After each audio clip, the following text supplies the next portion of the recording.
Assalamualaikum warahmatullahi wabarakatuh. Oke adik-adik, semoga masih tetap semangat pagi untuk belajar fisika.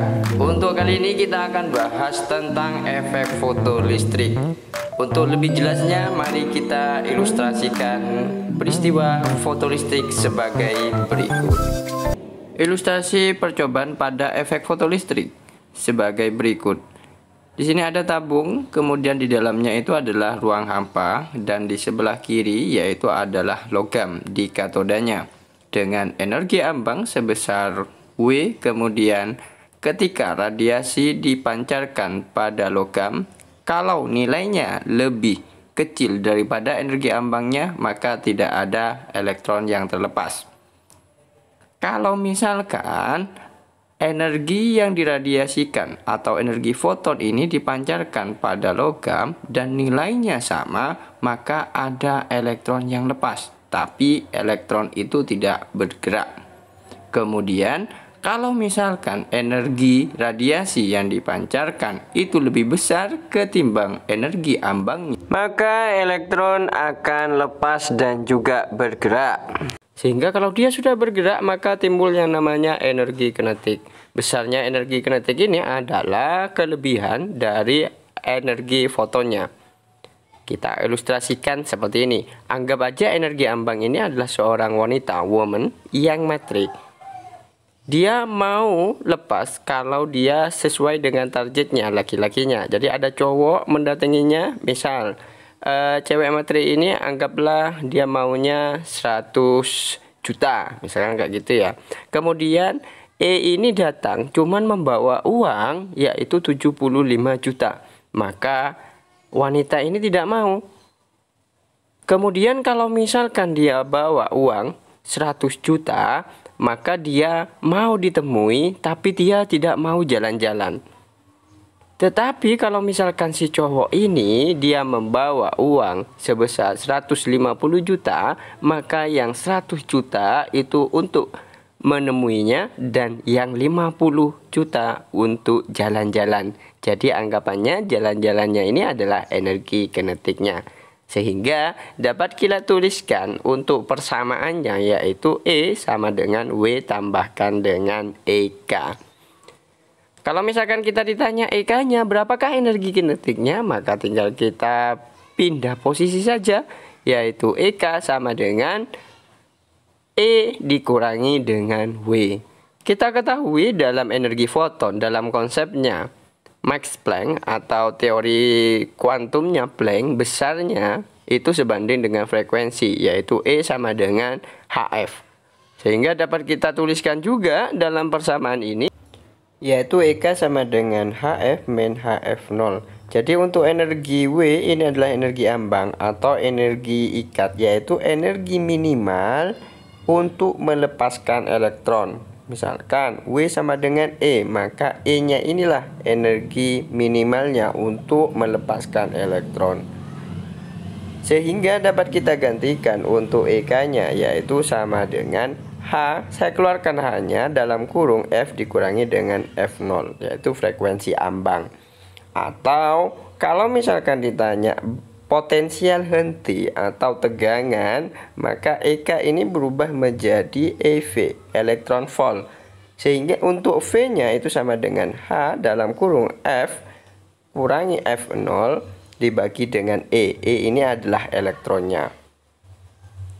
Untuk elektron ini disebut juga dengan fotoelektron. Kalau misalkan kita ganti variabel semuanya yaitu EK diganti, kemudian frekuensinya juga kita ganti menjadi C per lambda, maka akan ketemu persamaannya yaitu setengah MV kuadrat sama dengan HC per lambda dikurangi HC per lambda minimumnya. Inilah konsep untuk fotolistrik. Sebenarnya efek fotolistrik ini adalah membuktikan dualisme partikel. Jadi cahaya itu sebagai partikel. Ada efek fotolistrik yang disebut dengan efek fotolistrik, yaitu terlepasnya elektron dari permukaan logam. Kalau elektron ini bisa terlepas, berarti ini membuktikan bahwa cahaya itu sudah menumbuk elektronnya, dan elektronnya itu mengalami tumbukan. Besar energi kinetik yang dihasilkan oleh efek fotolistrik itu tergantung dari nilai E-nya, dan E ini tergantung dari nilai frekuensinya. Jadi semakin besar frekuensinya, maka energi kinetiknya juga akan semakin besar. Tetapi sebaliknya, kalau misalkan frekuensinya makin kecil, maka untuk energi kinetiknya makin kecil. Kalau panjang gelombang itu adalah kebalikannya. Kalau semakin besar panjang gelombangnya, maka energi kinetiknya itu akan semakin kecil. Tetapi untuk panjang gelombang yang kecil menghasilkan energi kinetik yang besar. Tetapi kalau hubungannya dengan intensitas, intensitas tidak mempengaruhi energi kinetik. Tetapi intensitas mempengaruhi banyaknya elektron yang lepas. Semakin besar intensitasnya, maka elektron yang lepas juga akan semakin besar. Untuk lebih mudah memahami, mari kita lanjut ke latihan soal. Contoh soal. Yang pertama, fotoelektron tepat akan dipancarkan dari suatu permukaan logam jika panjang gelombang sinar adalah 400 nanometer. Tentukan besar frekuensi ambang logam itu. Di sini elektron akan terpancarkan, berarti belum bergerak. Artinya apa? Nilai energi yang dipancarkan itu sama dengan energi ambangnya. Kita ketahui untuk W sama dengan E, kita jabarkan persamaannya menjadi H F0 sama dengan HF. Hanya saling dihilangkan sehingga tinggal F0 sama dengan F. Di sini panjang gelombangnya yang diketahui, maka kita jabarkan untuk F-nya. F itu sama dengan kecepatan cahaya dibagi dengan panjang gelombang atau C per lambda. Untuk nilai C itu juga adalah konstanta, yaitu 3 kali 10 pangkat 8. Ini sudah ketetapan. Dibagi dengan panjang gelombangnya 400 kali 10 pangkat min 9. Karena satuan di sini adalah nanometer. Nanometer kalau kita ganti menjadi meter itu adalah 10 pangkat min 9. Setelah itu tinggal kita bagi saja, yaitu akan ketemu hasilnya adalah 0,75 kali 10 pangkat 15. Untuk soal berikutnya yaitu nomor 2, logam aluminium memiliki fungsi kerja 2,3 elektron volt. Ingat, fungsi kerja ini sama saja kayak energi ambang. Berarti yang diketahui ini adalah nilai W-nya. Pertanyaannya yang A, berapa panjang gelombang terpanjang cahaya yang dapat dijatuhkan pada permukaan logam cesium tanpa mengeluarkan elektron dari permukaan logam? Yang B, jika permukaan logam disinari oleh cahaya monokromatik dengan panjang gelombang 150 nanometer, hitunglah energi kinetik maksimum elektron foton yang keluar dari permukaan logam. Yang C, berapakah potensial penghenti yang menahan keluarnya arus foton? Untuk pertanyaan yang A, kita tentukan fungsi kerjanya atau energi ambangnya dulu, kita convert menjadi joule. Untuk 1 elektron volt itu setara dengan 1,6 kali 10 pangkat min 19. Sehingga energi ambangnya ini tinggal kita kalikan 1,6 kali 10 pangkat min 19, yaitu akan ketemu 3,68 kali 10 pangkat min 19. Untuk yang A, yang ditanyakan adalah panjang gelombang tanpa mengeluarkan elektron dari permukaan logam. Artinya apa? Elektron ini belum lepas, sehingga dapat kita simpulkan W-nya sama dengan nilai E-nya, yaitu energi yang masuk sama dengan energi ambangnya atau fungsi kerjanya. Sehingga kalau kita substitusikan nilainya untuk energi ambang 3,68 kali 10 pangkat min 19 sama dengan HC per lambda.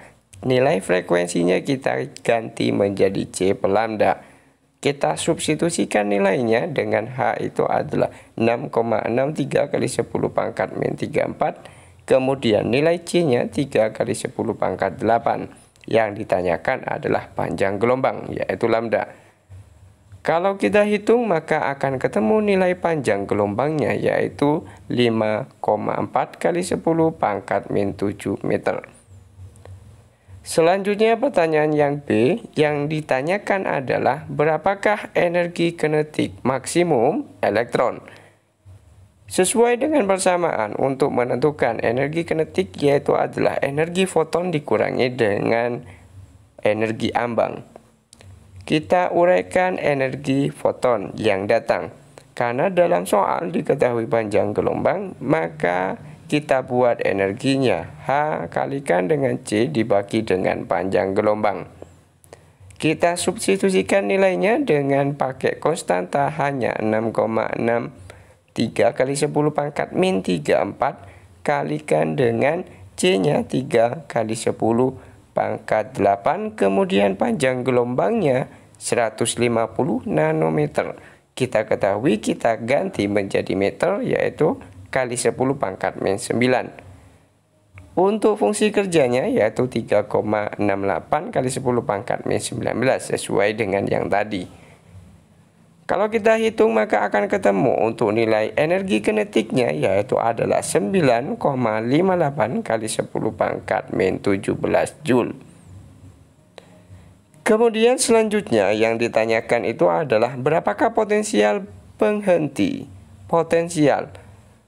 Untuk menentukan potensialnya, karena energi kinetiknya sudah diketahui, maka tinggal kita bagi saja dengan muatan elektronnya, yaitu 1,6 kali 10 pangkat min 19. Jadi hasilnya yang tadi untuk yang B dibagi 1,6 kali 10 pangkat min 19, maka akan didapat hasilnya yaitu adalah 5,9875 kali 10 pangkat 2, atau ini setara dengan 598,75. Ini untuk penyelesaian soal nomor 2.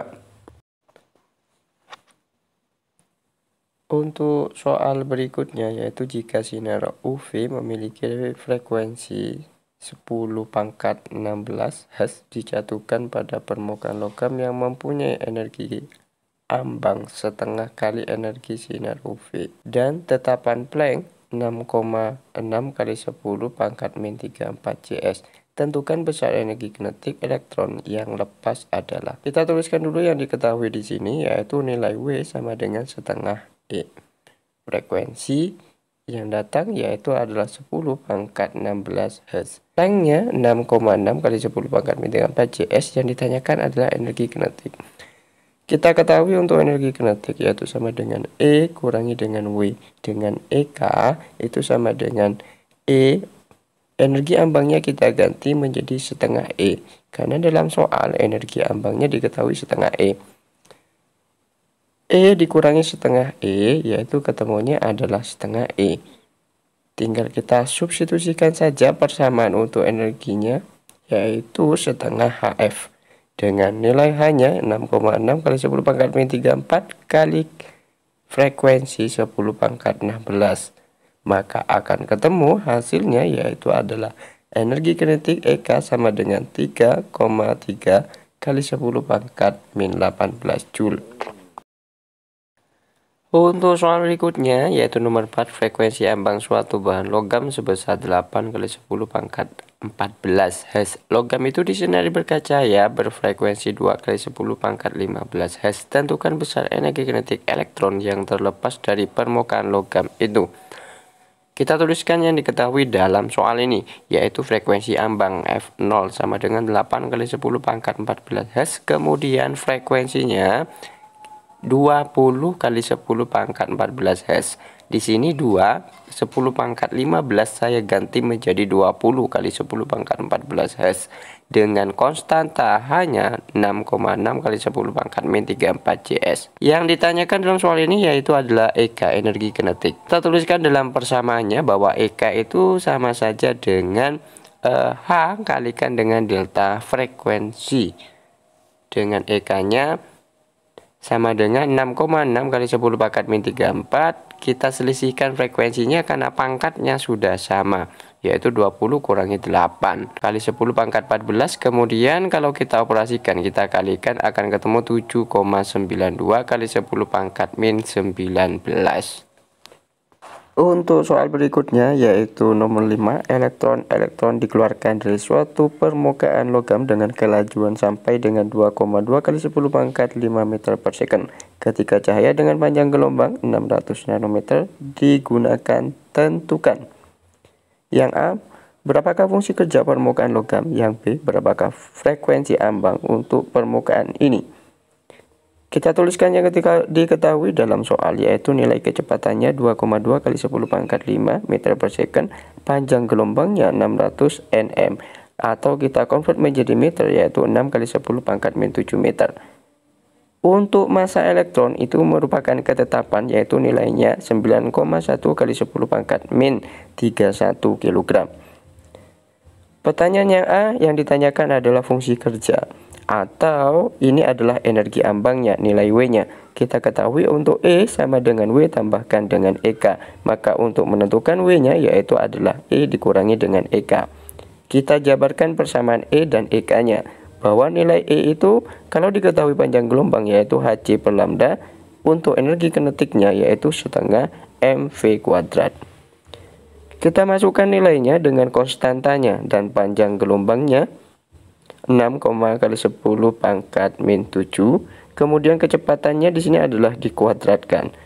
Maka akan ketemu hasilnya 3,3 kali 10 pangkat min 19 dikurangi 22,022 kali 10 pangkat min 21. Karena pangkatnya di sini tidak sama, maka untuk pangkatnya min 21 kita jadikan min 19, akan ketemu 0,22. Sehingga kalau kita kurangi 3,3 dikurangi dengan 0,22 akan ketemu hasilnya itu adalah 3,08 kali 10 pangkat min 19 Joule. Itu untuk penyelesaian yang nomor A. Kemudian untuk yang B, berapakah frekuensi ambang untuk permukaan ini? Kita ketahui untuk frekuensi ambang karena di sini fungsi kerjanya sudah diketahui, maka tinggal kita bagi saja dengan konstanta Planck-nya, yaitu dibagi dengan hanya 6,6 kali 10 pangkat min 34. Hasil akhirnya dari frekuensi ambang yaitu 4,67 kali 10 pangkat 14 Hz.